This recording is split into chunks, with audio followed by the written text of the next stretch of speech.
नमस्कार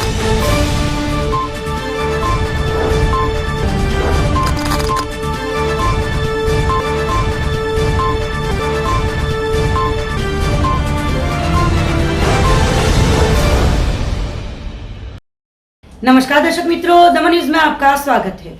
समाचारों की शुरुआत करने से पहले आइए एक नजर डालते हैं आज के मुख्य समाचारों पर। दादरा नगर हवेली दमन दीव पुलिस विभाग द्वारा ई फीडबैक सिस्टम को किया गया कार्यान्वित।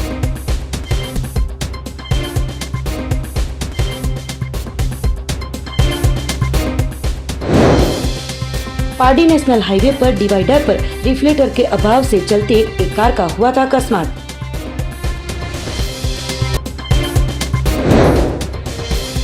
वलसाड के पुरोहित ढाबे के बाहर से पकड़े गए 7 आरोपियों के सामने पुलिस ने लगाई आर्म्स एक्ट की धाराएं।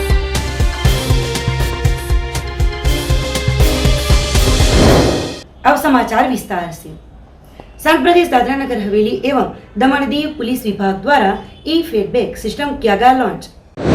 बुधवार को संघ प्रदेश दादरा नगर हवेली एवं दमन दीव पुलिस विभाग के कुशल नेतृत्व में दादरा नगर हवेली दमन दीव एवं लक्षद्वीप के यूटी प्रशासक प्रफुल्ल भाई पटेल के सीधे मार्गदर्शन में ई फीडबैक सिस्टम किया गया लॉन्च। संघ प्रदेश दादरा नगर हवेली दमन दीव ई फीडबैक की ये प्रणाली को दिल्ली में लागू फीडबैक प्रणाली से समतुल्य पर NEGD national e governance division द्वारा विकसित और डिजाइन की गई है और चंडीगढ़ NEGD ने दादरा नगर हवेली और दमन दीव पुलिस को ई फीडबैक के प्रणाली को अनुकूलित और प्रदान किया है। तो अब से संघ प्रदेश दादरा नगर हवेली में नागरिकों के लिए दमन दीव यूटी के पुलिस स्टेशन या पुलिस आउटपोस्ट पर जाकर फीडबैक प्रदान कर सकते हैं। थाने या चौकी पर आने वाले नागरिक या शिकायतकर्ता केवल बारकोड को स्कैन कर सकते हैं और प्रश्नावली उनके मोबाइल पर दिखाई देगी। वे अपनी प्रतिक्रिया साझा कर सकते हैं और पुलिस स्टेशन पर चौकी की अपनी यात्रा के दौरान अपने अनुभव को रेट कर सकते हैं। बुधवार से शुरू की गई इस सिस्टम लॉन्चिंग के इस अवसर पर दादरा नगर हवेली पुलिस अधीक्षक राजेंद्र प्रसाद मीणा, दमन पुलिस अधीक्षक अमित शर्मा, पुलिस अधीक्षक हेडक्वार्टर्स पीयूष फुलझेले, पुलिस अधीक्षक traffic Anuj Kumar, DYSP headquarters Rajinikanth अवधिया के साथ SDPO सिद्धार्थ जैन और अन्य पुलिसकर्मी उपस्थित रहे थे।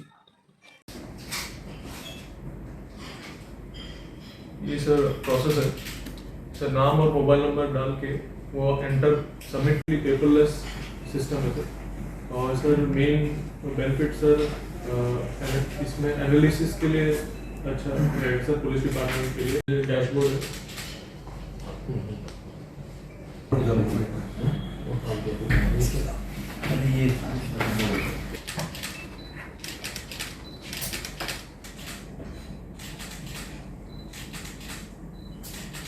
आज जैसा कि आप सभी को ज्ञात है कि हमने एक ई फीडबैक सिस्टम जिसका हिंदी में नाम है ई प्रतिपूर्ति सिस्टम उसको लॉन्च किया है पूरे यूनियन टेरिटरी में DHNDD पुलिस में under the guidance and supervision of honourable administrator Shri Praful Patel sir.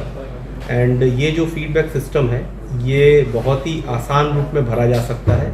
जो भी सिटीज़न कुछ भी तरह की पुलिस सेवाएं लेने के लिए अगर पुलिस थाने में जाता है या चौकियों में जाता है तो वो सिंपल एक बारकोड के माध्यम से स्कैन करके वो फीडबैक भर सकता है, उसमें रेटिंग दे सकता है, अपने कमेंट दे सकता है। ये बहुत ही सुलभ माध्यम है फीडबैक रिसीव करने का। जनरली पहले पुराने समय में फीडबैक पेपर वे में लिया जाता था एक कागज़ पत्री के फॉर्म में, जिसको मेंटेन करना और उसको पढ़ने में काफ़ी डिफ़िकल्टी होती थी। इसके माध्यम से एक हमारे पास हर मंथली एक रिपोर्ट जनरेट हो जाएगी जिसको हम एनालिसिस कर पाएंगे कि लोगों की क्या समस्याएं हैं और कैसे हम अपनी सुविधाओं को और बेहतर कर सकते हैं। तो एक पेपरलेस दिशा के तरफ बढ़ने के लिए एक टेक्नोलॉजी का यूज़ करते हुए फीडबैक सिस्टम को इंट्रोड्यूस किया गया है after taking inspiration from various other police force जो इस सिस्टम को पहले से यूज़ कर रही है। और इसकी में हमें NEGD जो एक गवर्नमेंट संस्था है उससे सहायता करिए इस फीडबैक सिस्टम को डेवलप करने के लिए। पार्टी के वकील अस्पताल के सामने हाईवे पर रिफ्लेक्टर न होने की वजह से एक कार के साथ हुई थी दुर्घटना।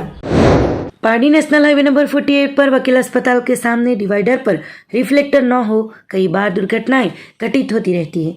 उसके बावजूद जिम्मेवार विभाग जैसे गहरी नींद में हो, फिर से एक बार मंगलवार रात को वापी की ओर से एक कार नंबर DN09H1370 के चालक ने पाडी वकील अस्पताल के सामने हाईवे से सर्विस मार्ग पर आने के मार्ग पर डिवाइडर अंधेरे में दिखाई नहीं देते कार जोरों से डिवाइडर के साथ टकराई थी और बाल बाल पलटी होते रह गई थी। कार में सवार एक बच्चे को चोटें आई होने का जानने को मिला था। तो इस क्रॉसिंग पर घटित दुर्घटनाओं को रोकने के लिए योग्य रेडियम या लाइट लगाई जाए, ऐसी फिलहाल तो लोक आवाज जोरों से उठ रही है। डुप्लीकेट रिवॉल्वर के साथ पानेरा पाडी हाईवे पर पुरोहित ढाबा से 5 शख्सों को हिरासत में लेने के बाद रूरल पुलिस ने आर्म्स एक्ट के मुताबिक एक और शिकायत दर्ज कराई। वलसाड रूरल पुलिस सोमवार देर रात पानेरा पाडी हाईवे पर पुरोहित ढाबा से 5 शख्सों को शराब के नशे में पकड़कर पूछताछ करने पर हरदीप इसरानी गढ़वी निवासी सूरत ने रूरल पीआई के पास आई कार्ड की मांग की थी और कार्ड दिखाने पर ये बनावटी आई कार्ड है कहकर खुद सूरत में पीआई है जैसी गलत पहचान दिखाते कार की जांच में 2 रिवॉल्वर मिली थी जो महाराष्ट्र के रायगढ़ में आई गन पॉइंट नामक शॉप से खरीदी होने का बताया था। इसके अलावा हरदीप इसरानी के नाम का सूरत तहसील के मांगरोल के Vakal forest range office Gujarat state का आई कार्ड मिला था, जिसको लेकर वो फॉरेस्ट विभाग में कर्मचारी होने की मालूमात हुई थी। पुलिस ने सोमवार को उनकी और उनके साथ अन्य 4 मिलाकर कुल 5 शख्सों के खिलाफ प्रोहिबिशन एक्ट के मुताबिक गुना दर्ज करने के बाद मंगलवार को रूरल पुलिस ने आर्म्स एक्ट अंतर्गत और एक शिकायत दर्ज कराई थी। गुजरात विधानसभा के चुनाव को लेकर वलसाड विभाग की 278 बस कामगिरी में ली जाएंगी, जिसके चलते हजारों यात्रिकों को मुश्किलों का करना पड़ सकता है सामना। गुजरात विधानसभा 2022 के चुनाव के लिए वलसाड एसटी विभाग के कार्यक्षेत्र में आते वलसाड, नवसारी, डांग जिले की कुल 9 विधानसभा चुनावों के लिए एसटी विभाग में से कुल 278 एसटी बसें चुनावी कामगिरी के लिए रखी गई है।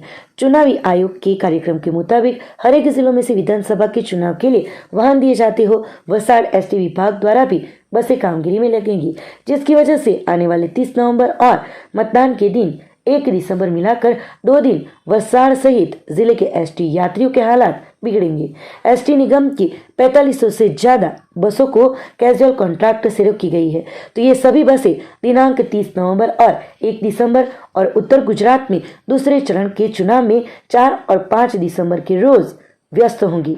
कुल 4 दिनों तक ग्राम्य बस सेवा रद्द होगी और यात्रियों को मुश्किलों का सामना करना पड़ेगा, जिसके लिए इन दिनों में यात्रियों को अन्य रिक्शा, छकड़ा सहित के वाहनों का इस्तेमाल करने की तैयारियां रखनी पड़ेगी। वलसाड के तिथल गांव में विधानसभा के चुनाव में पहली बार वोट दे रही युवतियों में जागरूकता फैलाने के उद्देश्य के साथ 18 साल की युवतियों को दिलाया गया शपथ।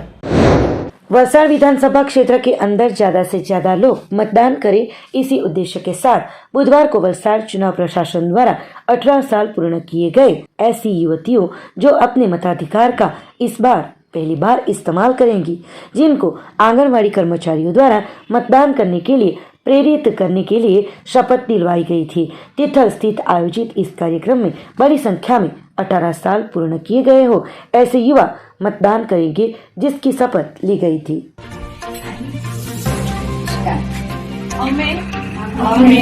ભારતના નાગરિકો લોકશાહી તંત્રમાં શ્રદ્ધા રાખીને આથી પ્રતિજ્ઞા લઈએ છીએ કે અમે અમારા દેશની લોકતાંત્રિક પરંપરાઓની અને મુક્ત ન્યાયી તેમજ શાંતિપૂર્ણ ચૂંટણીઓની ગરિમા જાળવીશું તેમજ દરેક ચૂંટણીમાં નિર્ભયતાપૂર્વક અને ધર્મ, વંશ, જાતિ, ભાષા કે અન્ય કોઈ પણ પ્રકારના પ્રલોભનથી પ્રભાવિત થયા સિવાય पाटी तहसील के वेलवागढ़ गांव में घर में आ गए जहरीले कोबरा सांप का रेस्क्यू टीम द्वारा किया गया था रेस्क्यू। पाटी तहसील के वेलवागढ़ गांव में रहते प्रवीण भाई पटेल के घर पे एक जहरीला सांप कहीं से आ गया था जो रसोई घर में छिप गया था। इसके बारे में टुकवाड़ा के वन्य जीव और वन्य पर्यावरण की रक्षा के लिए रेस्क्यू टीम के भावनाबेन पटेल को जानकारी देते वो तुरंत ही वेलवागढ़ गांव में पहुंचे थे और घर में सांप को ढूंढने पर रसोई घर में एक डिब्बे के बॉक्स में होने का ध्यान में आते ही सावधानी पूर्वक सही सलामत तौर पर कोबरा सांप का रेस्क्यू करते प्रवीण भाई के परिवार ने राहत की सांस ली थी। रेस्क्यू किए गए इस सांप को फॉरेस्ट विभाग को जानकारी देकर वन क्षेत्र में मुक्त किया जाएगा। मारू नाम भावना पटेल छे। हूँ वलसाड जिल्लाना टुकवाड़ा गाममां रहूं छुं अने पर्यावरणने रक्षा करवानी आपणी जवाबदारी छे। जेथी ज्यां बी झेरी तथा बिनझेरी कोई बी साप देखाय तो नजीकनो एनजीओ नो फॉरेस्ट डिपार्टमेंट नो के मारो कॉन्टेक्ट करो। मारो नंबर छे 9328097271। समाचारों के अंत में आइए एक नजर डालते हैं आज के मुख्य समाचारों पर। दादरा नगर हवेली दमन दीव पुलिस विभाग द्वारा ई फीडबैक सिस्टम को किया गया कार्यान्वित।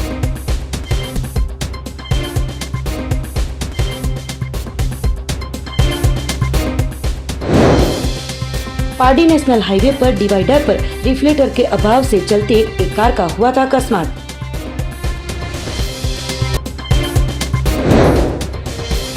वलसाड के पुरोहित ढाबे के बाहर से पकड़े गए 7 आरोपियों के सामने पुलिस ने लगाई आर्म्स एक्ट की धाराएं।